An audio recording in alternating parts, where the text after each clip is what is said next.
NCERT सार संग्रह का आज के क्लास में हम लोग कोशिका चैप्टर को देखने वाले हैं, बायोलॉजी का क्लास 3। अगर आप लोगों ने दूसरे अन्य दो क्लासेस नहीं देखी है तो प्लेलिस्ट में जाके देखिए, आपको क्लासेस मिल जाएगी। तो चलिए, आज का पहला प्रश्न जो है, जैव कोशिका किस कोशिका अंग को ऊर्जा घर कहते हैं। तो ऊर्जागृह के बारे में आप लोग तो बचपन से पढ़ते आए हैं, powerhouse of a cell.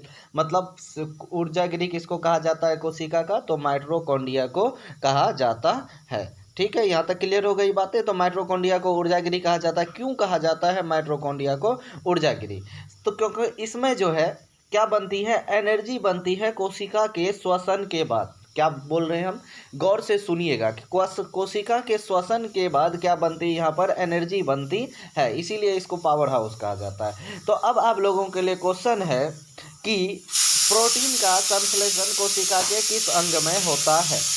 अब हमारे तंत्र में अधिकतम एटीपी अणुओं को उत्पन्न करने के वाले पद का नाम क्रेब्स चक्र है। यहाँ पर देखिए, एटीपी अणुओं को उत्पन्न करने वाले पद का नाम। एटीपी अणुओं को उत्पन्न करने का क्या तात्पर्य है, एडेनोसाइन ट्राइफॉस्फेट। एडिनोसाइन ट्राइफॉस्फेट यह एक ऐसा केमिकल है जिससे एनर्जी बनती है। तो इसको उत्पन्न करने वाले जो आपके स्टेप्स हैं, पद हैं, उनका नाम क्या है, क्रेब्स चक्र है। प्लाज्मा झिल्ली किस पदार्थ की बनी होती है। तो प्लाज्मा झिल्ली के बारे में ऐसे समझिए। देखिए, प्लाज्मा झिल्ली में होता क्या है कि एक लेयर पहले प्रोटीन की होती है, ठीक है, उसके बाद उसमें एक लेयर लिपिड की होती है बीच में, ठीक है, और फिर अगला लेयर जो होता है उसमें फिर से प्रोटीन की होती है। तो प्लाज्मा झिल्ली इस तरह का होता है, मतलब एक ऊपर और नीचे प्रोटीन, बीच में लिपिड। तो इस प्लाज्मा झिल्ली किन पदार्थों की बनी होती है, तो प्रोटीन और लिपिड की बनी होती है। मानव शरीर के किस अंग की लसिका कोशिकाएं पाई जाती है। लसिका कोशिका स्प्लीन में, प्लीहा में पाई जाती है। कहाँ पाई जाती है, स्प्लीन या प्लीहा में पाई जाती है। अगला, किस जीव के लिंग गुणसूत्र नहीं पाए जाते हैं। तो छिपकली में लिंग गुणसूत्र नहीं पाए जाते हैं। ठीक, समझ में आ गया आपको, छिपकली में क्या है, लिंग गुणसूत्र नहीं पाए जाते हैं। तो अच्छा, छिपकली में लिंग निर्धारण होगा कैसे, तो तापमान के द्वारा लिंग निर्धारण छिपकली में होता है, ध्यान रखिएगा, तापमान के द्वारा। जंतु कोशिका में अनुपस्थित होती है तो क्या होती है, कोशिका भित्ति नहीं होती है। तो आपको पता होनी चाहिए कि जंतु कोशिका में जो होती है सिर्फ कोशिका झिल्ली होती है, जबकि पादप कोशिका जो होता है उसमें पहले कोशिका झिल्ली होती है, उसके बाद फिर कोशिका भित्ति होती है। आप लोगों ने देखा अभी कि मैंने दो टाइप की कोशिका बना दी, एक गोल बना दी और एक ये चौकोर आकार का। देखिए, होता क्या है कि जंतु कोशिका सामान्य तौर पर गोल ही होती है, और जो पादप कोशिका होती है वो चौकोर टाइप का होता है। तो पादप कोशिका में कोशिका झिल्ली, फिर कोशिका भित्ति, लेकिन जंतु कोशिका में सिर्फ कोशिका झिल्ली होती है, कोशिका भित्ति नहीं होती है। यहाँ तक बातें क्लियर हो गई। अब अगला कोशिका है पिंड। पीठ पिंड कहाँ पाई जाती है, तो अंडाशय में। पीठ पिंड कहाँ पाई जाती है, तो अंडाशय में पीठ पिंड नहीं है, ये पीठ पिंड है। अब यहाँ पर है, प्रक्रमित कोशिका मृत्यु के कोशिकीय और आणविक नियंत्रण को क्या कहते हैं। प्रक्रमित कोशिका मृत्यु, प्रोग्राम्ड। प्रोग्राम्ड मतलब जो कि कोशिका का पुराना हो गया, अब वो खराब हो गई तो वो डेथ होगा, फिर उसके बाद उस कोशिका सर्कल के ख़त्म हो जाएगा। तो ये टोटल प्रोसेस को क्या कहते हैं, एपोप्टोप्सिस। क्या कहते हैं, एपोप्टोप्सिस कहा जाता है। प्रक्रमित यानी प्रोग्राम्ड को, सेल डेथ को क्या कहा जाता है, एपोप्टोप्सिस कहा जाता है। तो एक बार रिवाइज कर लें अभी का फटाफट क्वेश्चन, क्या क्या पढ़े। जीव कोशिका का ऊर्जागृह यानी पावर हाउस माइटोकॉन्ड्रिया को कहा जाता है। प्लाज्मा झिल्ली किन पदार्थों की बनी होती है, प्रोटीन और लिपिड की बनी होती है। मानव शरीर में लसिका प्लीहा में पाई जाती है। किस जीव में लिंग सूत्र नहीं होता है, तो छिपकली में। जंतु कोशिका में कोशिका भित्ति नहीं होती है, और पीठ पिंड अंडाशय में पाई जाती है। उसके बाद प्रोग्राम्ड सेल डेथ मतलब प्रक्रमित कोशिका मृत्यु को क्या कहते हैं, एपोप्टोप्सिस कहा जाता है। यहाँ तक क्लियर है। चलिए आगे बढ़ते हैं। कल आप लोगों को पूछे थे कि कौन सा फल में कीड़ा नहीं लगता है, तो इसका आंसर होगा केला, क्योंकि केला में जो है साइनाइड नामक एक तत्व पाई जाती है। क्या पाई जाती है, साइनाइड नामक एक तत्व पाई जाती है। इस तत्व के कारण केला में कीड़ा नहीं लगता है। तो आज का प्रश्न आप लोगों का क्या है कि प्रोटीन कहाँ बनता है कोशिका के अंदर। अब है केंद्रक के अतिरिक्त कोशिका के किस कोशिका अंग में डीएनए उपस्थित रहता है? तो केंद्रक के अतिरिक्त जो है हरित लवक और माइटोकॉन्ड्रिया में डीएनए उपस्थित रहता है। ये बहुत ही इंपॉर्टेंट सवाल है, इसको मार्क कर लीजिए, स्क्रीनशॉट रख लीजिए कि एक तो डीएनए जो पाई जाती है वो कहाँ पाई जाती है? आपके कोशिका के केंद्रक के अंदर डीएनए पाई जाती है। इसके अलावा जो पौधों के हरे पत्ते होते हैं उसके क्लोरोप्लास्ट में भी डीएनए पाई जाती है और कोशिका के माइटोकॉन्ड्रिया में भी डीएनए पाई जाती है। तो डीएनए केंद्रक के अतिरिक्त कहाँ कहाँ पाई जाती है? तो हरित लवक में और माइटोकॉन्ड्रिया में पाई जाती है। क्योंकि किस कोशिका को पाचन थैली कहते हैं? तो पाचन थैली लाइसोसोम कहते हैं। कोशिका अंग है, ये कोशिका नहीं है। तो किसे कोशिका का पाचन थैली कहते हैं? तो लाइसोसोम। इसी को क्या कहा जाता है? सुसाइड बैग, आत्महत्या की थैली भी कहा जाता है। लाइसोसोम को ही क्या कहा जाता है? आत्महत्या की थैली, या इसी को पाचन थैली कहा जाता है। अगला प्रश्न है कि मनुष्य के किस ऊतक के जन्म के पश्चात कोशिका विभाजन नहीं होता है? तो मनुष्य में जो तंत्रिका ऊतक होती है, जिसके बारे में आप पढ़ें कि मनुष्य का सबसे बड़ी जो कोशिका होती है तंत्रिका कोशिका, उसी का ऊतक तंत्रिका ऊतक में कभी विभाजन नहीं होता है।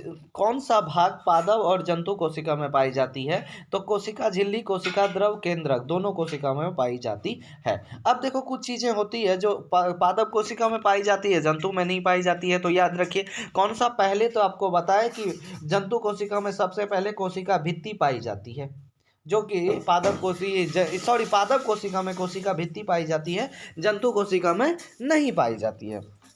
उसके अलावा अगर बात करें तो अन्य चीज़ें, जैसे कि आपको पता होना चाहिए कि हरित लवक सिर्फ पादप कोशिका में पाई जाती है, जंतु कोशिका में नहीं पाई जाती है। तो उसी तरह बहुत सारी चीज़ें आगे आते जाएगा, बताते जाएंगे। अब हाइपरप्लासिया का क्या अर्थ है? होता है हाइपरप्लासिया का अर्थ है कि कोशिका के आकार में वृद्धि होना। हाइपर का मतलब क्या होता है? अधिक। तो हाइपरप्लासिया का मतलब होता है कि कोशिका के आकार में वृद्धि होना। अब है जीन शब्द का सर्वप्रथम प्रतिपादन किसने किया था? तो जीन शब्द का सर्वप्रथम प्रतिपादन जॉनसन ने किया था। नाम याद रखिएगा, जॉ से जीन, जॉ से जॉनसन। जीन शब्द का सर्वप्रथम प्रतिपादन जीन किसने? जॉनसन ने किया। रिवर्स प्रतिलेखन का खोज किसने की? तो टॉमिन एवं बाल्टीमोर ने की। ये सवाल जो है अन्य बुक में नहीं देखे हमने। तो अब देखो रिवर्स प्रतिलेखन टेमिन और बाल्टीमोर ने, किसने? टेमिन और बाल्टीमोर ने क्या किया है? रिवर्स प्रतिलेखन की खोज की है। जब एक युग्म दूसरे की इकाई के प्रभाव को छूता है तो इस प्रक्रिया को क्या कहते हैं? प्रभाविता का नियम कहते हैं। प्रभाविता का नियम। जब एक जीन युग्म दूसरे इकाई के प्रभाव को छुपाता है तो इसको क्या कहते हैं? प्रभाविता का नियम कहते हैं। चलिए आगे बढ़ते हैं। ये पेज हो गया आप लोगों का। एक बार फिर से इसको रिवाइज कर लेते हैं जहाँ से रिवाइज नहीं किए थे। तो कहाँ से नहीं किए थे? यहाँ पर देखिए, केंद्रक के अतिरिक्त किस कोशिका अंग में डीएनए पाई जाती है? तो हरित लवक और माइटोकॉन्ड्रिया में पाई जाती है। किस कोशिका की पाचन थैली या आत्महत्या की थैली किसको कहा जाता है? लाइसोसोम को कहा जाता है। मनुष्य के किस ऊतक का जन्म के पश्चात कोशिका विभाजन नहीं होता है? तो तंत्रिका ऊतक। कौन सा भाग में जंतु कोशिका दोनों में पाई जाती है, पादप तथा जंतु कोशिका? तो कोशिका झिल्ली, कोशिका द्रव केंद्रक। अब हाइपरप्लासिया का अर्थ होता है कोशिका के आकार में वृद्धि होना। जीन शब्द सबसे पहले जॉनसन ने और रिवर्स प्रतिलेखन टेमिन और बाल्टीमोर ने। जब एक युग्म दूसरे इकाई के प्रभाव को छुपाता है तो यह नियम क्या कहलाता है? प्रभाविता का नियम कहलाता है। चलिए हम लोग बढ़ते हैं नेक्स्ट पेज की तरफ। कोशिका का जीवित अंश जीव द्रव कहलाता है। कोशिका का जीवित अंश क्या कहलाता है? जीव द्रव कहलाता है। यह किससे मिलकर बना होता है? तो देखो कोशिका का जीव द्रव जो बना होता है, देखो ऐसे समझिए, कोशिका है ये, इसके अंदर जितने भी पदार्थ हैं वो जीव द्रव कहलाएंगे। तो इस पदार्थ में क्या है? तो सबसे पहले कोशिका द्रव है, बीच में केंद्रक होता है और केंद्रक के अंदर क्या होता है? केंद्रक द्रव्य होता है। तो जीव द्रव में क्या आया तुम्हारा जीवित पदार्थ? एक तो कोशिका द्रव आया, दूसरा क्या आया? केंद्रक द्रव आया। तो कोशिका का जीवित अंश जीव द्रव कहलाता है, जो किससे मिलकर बना होता है? कोशिका द्रव तथा केंद्रक द्रव का बना होता है। कौन सा कोशिका अंग प्रोटीन का संश्लेषण करता है? चलो ये क्वेश्चन ही खत्म हो गया। राइबोसोम से बना है। राइबोसोम को प्रोटीन का फैक्ट्री कहते हैं जो प्रोटीन से बना होता है। मानव शरीर में गुणसूत्रों की संख्या 23 जोड़ा मतलब 46 होती है। अब है कौन सा तत्व पौधे की कोशिका भित्ति की संरचना का घटक है? तो होगा कैल्शियम। कौन सा तत्व कोशिका भित्ति की संरचना का घटक है? तो क्या होगा? कैल्शियम होगा। कैल्शियम कोशिका भित्ति में बना होता है। ठीक है, अगला देखो, सबसे छोटी जीवित कोशिका माइकोप्लाज्मा। सबसे छोटी जीवित कोशिका क्या कहलाती है? माइकोप्लाज्मा। अब यहीं पर आपके लिए क्वेश्चन है कि सबसे बड़ी जीवित कोशिका क्या है? किसे जीवन का भौतिक अधिकार क्या कहा जाता है? जीव द्रव को जीवन का भौतिक आधार कहा जाता है। अब देखो, जीवन की संरचनात्मक और क्रियात्मक इकाई कोशिका को कहते हैं। और कोशिका के अंदर जो ये क्या है? कोशिका द्रव और केंद्रक द्रव, ये दोनों को सम्मिलित रूप से क्या कहते हैं? जीव द्रव कहते हैं। और इसी जीव द्रव को जीवन का भौतिक आधार माना जाता है। क्या? कोशिका द्रव और केंद्रक द्रव के सम्मिलित रूप से जीव द्रव कहा जाता है। कौन सा कोशिका अंग केवल वनस्पति कोशिका में, फिर से आ गया आपका हरित लवक जो है, सिर्फ वनस्पति कोशिका यानी पादप कोशिका में पाई जाती है। अब अगला है, द्विनाम पद्धति का खोज किसने किया? कैरोलस लिनियस ने। कैरोलस लिनियस ने, वो जो वैज्ञानिक नाम देखते हैं जैसे मनुष्य का होमो सेपियंस, यही इसका खोज किसने किया है? कैरोलस लिनियस ने। दो कोशिकाओं के मध्य पदार्थों का आवागमन किसके द्वारा होता है? जीव द्रव तंतु के द्वारा। किसके द्वारा?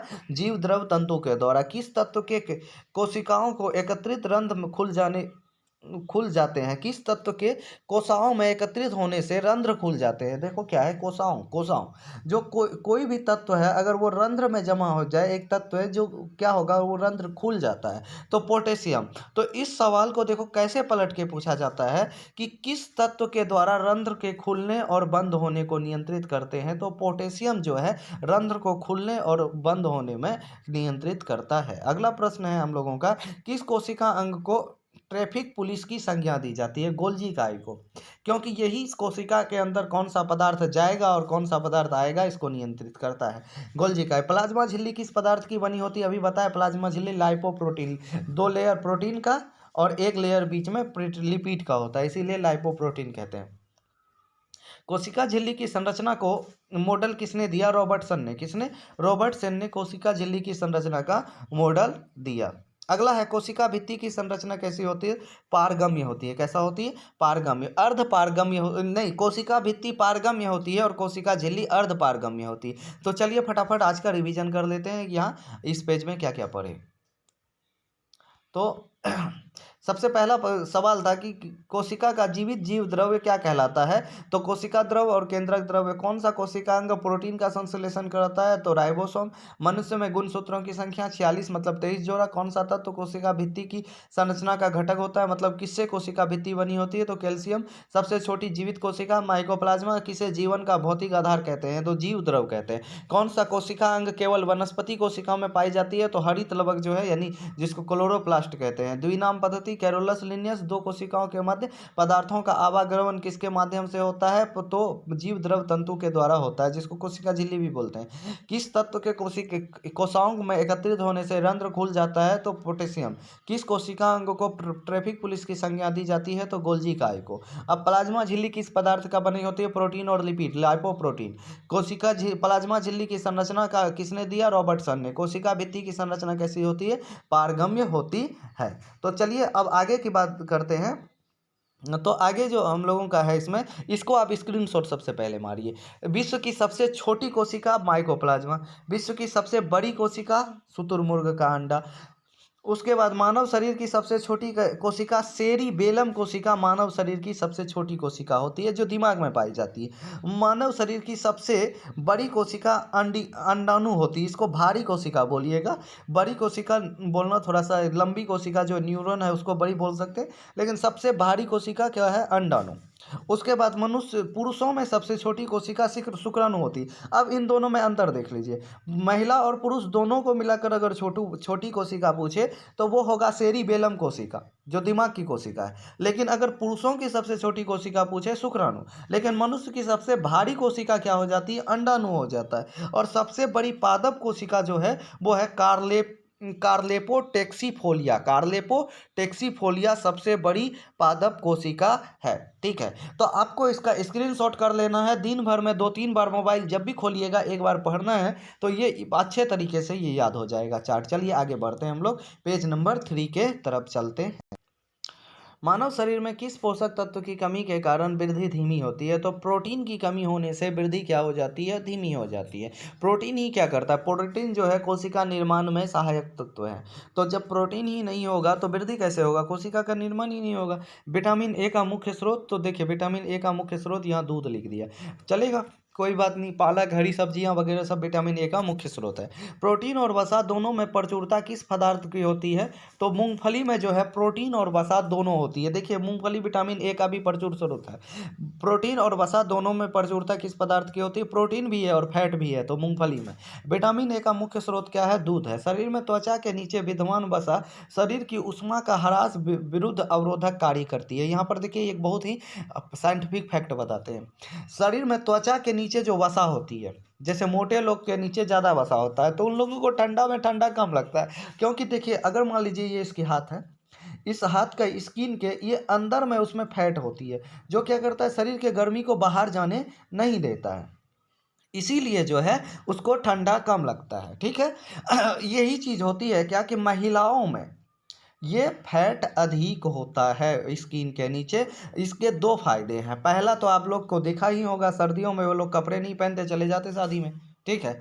तो इसका क्या मतलब है कि ये फैट उन लोगों को ठंडा लगने से रोकता है। कोई वो लोग महारथी नहीं है, उनके शरीर में फैट ज़्यादा होता है। दूसरी चीज़ क्या है कि स्किन की खूबसूरती को भी बढ़ाता है। तो ये फैट महिलाओं में पुरुषों की अपेक्षा ज़्यादा होती है। चलिए आगे बात करते हैं।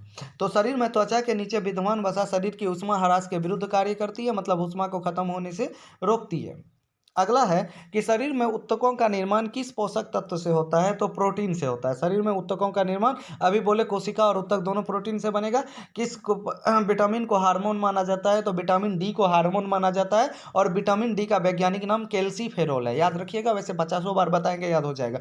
विटामिन डी का वैज्ञानिक नाम कैल्सीफेरोल, विटामिन ए का रेटिनॉल, विटामिन ए का रेटिनॉल, विटामिन डी का कैल्सीफेरोल। और विटामिन डी को क्या माना जाता है? हार्मोन, क्योंकि ये बाहर से नहीं ली जाती है, ये शरीर के अंदर बनता है, इसीलिए इसको हार्मोन मानते हैं। कौन सा एंजाइम प्रोटीनों के पाचन में सहायक होता है? तो ट्रिप्सिन जो है प्रोटीन के पाचन में सहायक होता है। तो ट्रिप्सिन एंजाइम प्रोटीन के पाचन में सहायक होता है। देखो प्रोटीन में भी ट्री आता है और ट्रिप्सिन में भी ट्री आता है, याद रखिएगा, प्रोटीन के पाचन में ट्रिप्सिन। सामान्य क्रियाशील महिलाओं के लिए प्रोटीन में उपयुक्त कितना चाहिए डेली? तो 45 ग्राम प्रोटीन प्रत्येक महिला को डेली चाहिए, अगर सामान्य रूप से वो काम करती है तो। लेकिन जो महिलाएं स्तनपान करवाती है यानी बच्चे को दूध पिलाती है, उसे लगभग 70 ग्राम प्रोटीन डेली चाहिए। लार किसके पाचन में सहायक होता है? तो स्टार्च के पाचन में सहायक होता है। अब अगला यहाँ तक रिवाइज कर ले एक बार, पर से याद हो जाएगा। मानव शरीर का पोषक तत्व कमी होने के कारण, प्रोटीन की कमी के कारण क्या होती है कि वृद्धि धीमी हो जाती है। विटामिन ए का मुख्य स्रोत दूध, प्रोटीन और वसा दोनों मूंगफली में। शरीर में त्वचा के नीचे विद्यमान वसा शरीर में ऊष्मा की वृद्धि यानी ह्रास को रोकता है। शरीर में ऊतकों का निर्माण प्रोटीन से होता है। किस विटामिन को हार्मोन माना जाता है? विटामिन डी को। कौन सा एंजाइम प्रोटीन पाचन में सहायक है? तो ट्रिप्सिन। सामान्य क्रियाशील महिलाएं 45 ग्राम, स्तनपान करवाने वाली महिलाएं 70 ग्राम प्रोटीन। लार किसके पाचन में सहायक है? स्टार्च के पाचन में सहायक है। अब देखिए आगे आप लोगों का, अलसी या तीसी किसका प्रचुर स्रोत है? तो अलसी और तीसी जो है omega 3 fatty acid, omega 3 fatty acid का प्रचुर स्रोत है। ये थोड़ी बहुत मछली में भी पाई जाती है। और ये ओमेगा 3 फैटी एसिड ही है जो मनुष्य में याददाश्त बढ़ाने के काम को सबसे अधिक करता है, ओमेगा 3 फैटी एसिड। अब है मानव शरीर में पाचन का अधिकांश क्रिया किस आंत में होता है? तो छोटी आंत। मानव शरीर की सबसे बड़ी जो आंतरिक संरचना है वो छोटी आंत होती है, 6 से 8 मीटर लंबा। मांस की तुलना मछली को सुपाच्य और लाभदायक क्यों माना जाता है? क्योंकि इसमें देखो अनसैचुरेटेड फैट होती है और संतृप्त वसा अम्ल की उपस्थिति के कारण होता है, इसीलिए मछली अधिक सुपाच्य और अधिक लाभदायक होता है। जबकि मांस में जो है वो सैचुरेटेड मतलब संतृप्त वसा होती है और मछली में असंतृप्त वसा होता है। ठीक है। दूध किस बैक्टीरिया के कारण खराब हो जाता है? तो लैक्टोबैसिलस। और आपको पता होना चाहिए कि दही के जमने में भी इसी लैक्टोबैसिलस का योगदान है। अगला है कि फास्फोरस शरीर में अम्लीयता और क्षारीयता के मध्य संतुलन बनाता है। मतलब शरीर ना ज़्यादा अम्लीय हो जाए ना ज़्यादा क्षारीय हो जाए, इससे संतुलन कौन बनाता है? फास्फोरस। पालक के पत्तों में किस पोषक तत्व की मात्रा अधिक होती है? आयरन की, लोहे की, आयरन की। जिसके शरीर में ब्लड की कमी है उसको पालक खाना चाहिए। कौन सा एंजाइम दूध प्रोटीन को पचाने में सहायक होता है? ये बहुत ही इंपॉर्टेंट क्वेश्चन है। दूध पचाने वाले जो है रेनिन है। कौन है? रेनिन। रेनिन एंजाइम दूध पचाने वाले हैं। और इससे पहले हम लोग एक ट्रिप्सिन एंजाइम देखे जो प्रोटीन को पचाने में सहायक होता है। अब मानव शरीर में विटामिन ए किस अंग में भंडारित होता है? तो यकृत में। बहुत वीवीआई क्वेश्चन, बहुत वीवीआई क्वेश्चन। विटामिन ए का किस अंग में भंडारण होता है? तो यकृत में, लीवर में विटामिन ए का भंडारण होता है। अधिकांश प्राणियों में जीवित पदार्थों का लगभग 80% क्या होता है? प्रोटीन होता है। जीवित पदार्थ का लगभग 80% प्रोटीन होता है। आप बोलोगे सर जी वाटर होता है, तो वाटर जीवित पदार्थ नहीं है बाबू, ये जीवित पदार्थ है। थोड़ा सा क्वेश्चन घुमा दिया है। अब है क्या? डैश हृदय रोगियों के लिए विशेष महत्वपूर्ण है। सेब हृदय रोगियों के लिए विशेष महत्वपूर्ण है क्योंकि हृदय रोगियों को पोटेशियम की ज़रूरत होती है। और पोटेशियम कहाँ से आता है? सेब में प्रचुर मात्रा में पाई जाती है। इसीलिए हृदय रोगियों को सेब खानी चाहिए। चलिए आगे बढ़ते हैं नेक्स्ट पेज की तरफ। दूध में प्रोटीन और कार्बोहाइड्रेट के अतिरिक्त कैल्शियम और पोटेशियम तत्व भी सम्मिलित होते हैं। क्या होते हैं? प्रोटीन और कार्बोहाइड्रेट के अतिरिक्त क्या होती है? कैल्शियम और पोटेशियम तत्व भी सम्मिलित होते हैं। ठीक है, इसीलिए दूध को जो है ना कभी कभी क्या कहा जाता है कि ये पूर्ण फैट है या फूड है, मतलब कंप्लीट फूड है, इसी में सब कुछ पाया जाता है। लेकिन ऐसी बात नहीं है, दूध में विटामिन नहीं पाई जाती। इससे पहले थोड़ा सा विटामिन ए पाया जाता है लेकिन अन्य विटामिन बिल्कुल भी नहीं होता है। अब प्रोटीन की अधिकतम मात्रा किसमें पाई जाती है? तो सोयाबीन में। प्रोटीन सबसे अधिक सोयाबीन में। अल्फा कैरोटीन नामक प्रोटीन शरीर में किस अंग में पाया जाता है? तो अल्फा कैरोटीन जो है त्वचा में पाई जाती है। गेहूं में कौन सा प्रोटीन पाई जाती है? ग्लूटीन नामक। गेहूं में ग्लूटीन नामक प्रोटीन पाई जाती है। गेहूं में ग्लूटीन नामक। तो आपको याद हो गई। चलिए आगे बढ़ते हैं।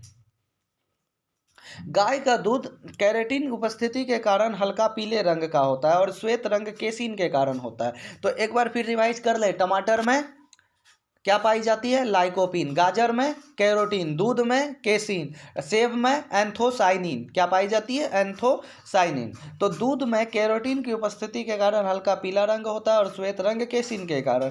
अब जिसमें कौन सी किस में विटामिन सी की अधिक मात्रा होती है? आंवला की में विटामिन सी की अधिक मात्रा होती है। विटामिन डी का मुख्य स्रोत क्या है?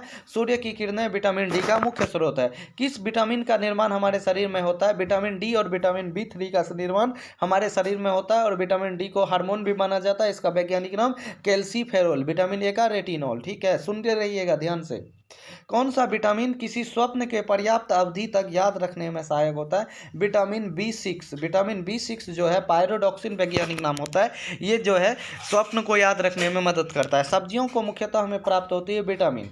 एक गिलास पानी पीने में कितनी कैलोरी ऊर्जा मिलती है? पानी में कोई ऊर्जा नहीं है, ये शून्य है, लेकिन इसमें पचाने में सहायक होता है। बासमती चावल को दाने पकाने में लंबे समय क्यों लग जाते हैं? एमाइलेज की उपस्थिति के कारण। एमाइलेज होने के कारण इसको पकाने में लंबा समय लगता है।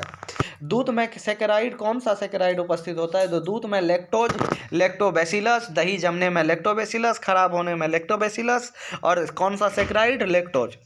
किस विटामिन की कमी से स्कर्वी रोग होता है? तो विटामिन सी की कमी से स्कर्वी रोग होता है, जिसको एस्कॉर्बिक अम्ल के नाम से जाना जाता है। तो एक बार यहाँ तक रिवाइज करें फटाफट। चलिए, दूध में प्रोटीन और कार्बोहाइड्रेट के अतिरिक्त कैल्शियम, पोटेशियम। प्रोटीन की अधिकतम मात्रा सोयाबीन में। अल्फा कैरोटीन आपकी त्वचा में। गेहूं में ग्लूटीन।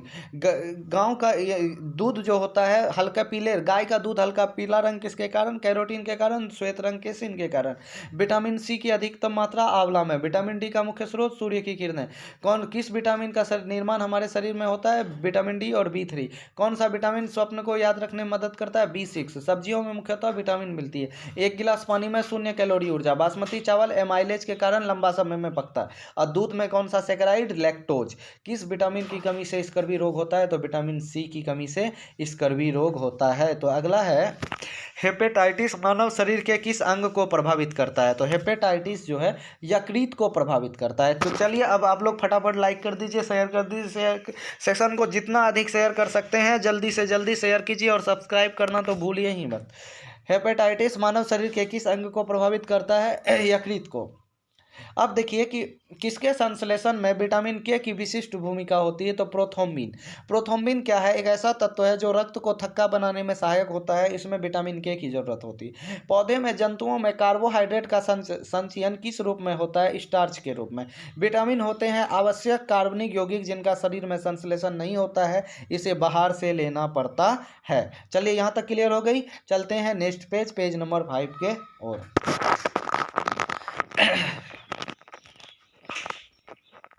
विटामिन से ही संबंधित ये पूरा पेज है। अब देखिए क्या क्या। पहला है कैसेमीर फंक किस पोषक तत्व की खोज की, तो कैसेमीर फंक ने विटामिन की खोज की। विटामिन की खोज किसने की थी, फंक ने। और विटामिन ए का भी खोज फंक ने किया था। विटामिन ए सामान्य रूप से किस में पाई जाती है, देख लीजिए, ये पूछे जाने वाले क्वेश्चन में से है नहीं। विटामिन ई की कमी से रतौंधी रोग होती है, या आपको लोगों को पता होगा। विटामिन B12 का रासायनिक नाम है साइनोकोबालामिन। देखिए यहाँ पर एक क्वेश्चन बनती है कि किस विटामिन में कोबाल्ट पाई जाती है, तो विटामिन B12 जो है इसी का रासायनिक नाम क्या है, साइनोकोबालामिन, और इसी में कोबाल्ट पाई जाती है। खट्टे फलों में विटामिन सी सबसे अधिक, आंवला में सबसे अधिक, किसमें, आंवला में। घाव भरने में विटामिन सी सहायक होता है, घाव भरने में विटामिन सी। इसका ये मतलब नहीं है कि जब आपको घाव हो बॉडी में तो खट्टा खाने लगिएगा, वो तब तो ज़्यादा नुकसान करेगा। अब है केलोसिस नामक रोग किस विटामिन की कमी से होती है, विटामिन B2 की कमी से केलोसिस नामक रोग होती है। तो आपको याद होना चाहिए विटामिन B12 का नाम साइनोकोबालामिन, खट्टे फलों का रासायनिक नाम विटामिन सी, घाव भरने में कौन सा विटामिन सहायक, विटामिन सी, केलोसिस नामक विटामिन B2 की कमी से होता है। थायमिन किसका रासायनिक नाम है, B1 का नाम थायमिन। अब देखो जल में घुलनशील विटामिन बी और सी, ऐसे याद रखिएगा कि ब्लड का एक तत्व है WBC, W से रखिएगा वाटर, वाटर में घुलने वाले B और C। तो जल में घुलनशील विटामिन क्या हुआ, B और C। और कौन कौन से वसा में घुलते हैं, तो वसा में घुलने वाला विटामिन A, D, E और K, ये चारों विटामिन वसा में घुलनशील है। और जल में घुलने वाले विटामिन कौन है, B और C। यहाँ तक क्लियर हो गई। चलिए आगे। विटामिन डी का रासायनिक नाम पहले भी बताया, कैल्सीफेरोल। क्या है, कैल्सीफेरोल विटामिन डी का रासायनिक नाम है और इसे हार्मोन माना जाता है। अब है विटामिन डी की कमी से होने वाला रोग रिकेट्स होती है। विटामिन डी से होने वाला रोग रिकेट्स होती है। रक्त का थक्का जाना जमने में विटामिन के की आवश्यकता होती है। किसकी, विटामिन के की आवश्यकता होती है। किस विटामिन की कमी से शरीर की प्रतिरक्षा प्रणाली कम हो जाती है, एस्कॉर्बिक अम्ल। विटामिन सी का नाम ही है एस्कॉर्बिक अम्ल, और इसी की कमी से शरीर में इम्यून सिस्टम क्या हो जाता है, कमजोर हो जाता है। संक्रमण रोधी विटामिन विटामिन ए को कहा जाता है। विटामिन किस विटामिन में कोबाल्ट पाई जाती है, अभी बताया विटामिन B12 में क्या पाई जाती है, कोबाल्ट, और इसका नाम क्या वैज्ञानिक, साइनोकोबालामिन है। अनाज के छिलके में मुख्यतः कौन सा विटामिन पाई जाती है, विटामिन B2 पाई जाती है। क्या पाई जाती है, विटामिन B2 अनाज के सॉरी B1 थायमिन पाई जाती है। विटामिन B1 यानी थायमिन पाई जाती है। अब है भोजन का महत्व। भोजन में रेशा की अधिकता पाचन क्रिया में सहायक होती है। रेशा युक्त भोजन ग्लूकोज की मात्रा कम होती है, जिसमें आंतों में ट्यूमर बनने की संभावना कम हो जाती है। तो अब आप लोगों को एक बार इस पेज का अगर स्क्रीनशॉट रखना चाहें तो रख लीजिए। चलते हैं नेक्स्ट पेज की तरफ। ये सब देख लीजिए, स्क्रीनशॉट रखना है रख लीजिए। जल्दी से आप लोग 100 लाइक्स पुराइए जिस वीडियो में, उसी दिन आपको PDF मिलना शुरू हो जाएगा। चलिए इस पेज की ओर आते हैं। कौन सा तत्व किडनी में पथरी बनने से रोकता है, तो मैग्नीशियम जो है किडनी में पथरी बनने से रोकता है। कौन सा तत्व है, मैग्नीशियम किडनी में पथरी बनने से रोकता है। कौन सा फल स्कर्वी रोग के उपचार में उपयोगी होता है, तो आंवला जो है इस स्कर्वी रोग के उपचार में उपयोगी होता है, क्योंकि स्कर्वी रोग विटामिन सी सबसे अधिक आंवला। अब है कि किडनी में पथरी बनने से रोकता है मैग्नीशियम, ये बहुत इंपॉर्टेंट है। किडनी में पथरी बनने से रोकता है कौन है, मैग्नीशियम। एक संतुलित आहार विभिन्न पोषक तत्वों को किस अनुपात में, देखिए आधा भाग प्रोटीन, 1/4 भाग वसा और 3/5 भाग कार्बोहाइड्रेट चाहिए, वो संतुलित आहार होती है। किस पोषक तत्व प्रति ग्राम सर्वाधिक ऊर्जा होती है, तो वसा में प्रति ग्राम 8 कैलोरी लगभग ऊर्जा होती है, इसीलिए सबसे अधिक ऊर्जा किस में पाई जाती है, वसा में पाई जाती है। अगला प्रश्न है आप लोगों का, किसकी कमी में क्रिटिनिज्म नामक रोग हो जाता है, मंदबुद्धि या बौना, आयोडीन की कमी से। कौन सा विटामिन शरीर के रोगों से प्रतिरक्षा देती है, तो विटामिन ए शरीर को रोगों से प्रतिरक्षा देती है। चलिए हम लोग मिलते हैं नेक्स्ट सेशन में। जल्दी से चैनल को सब्सक्राइब कर दीजिए और सेशन को लाइक कर दीजिए।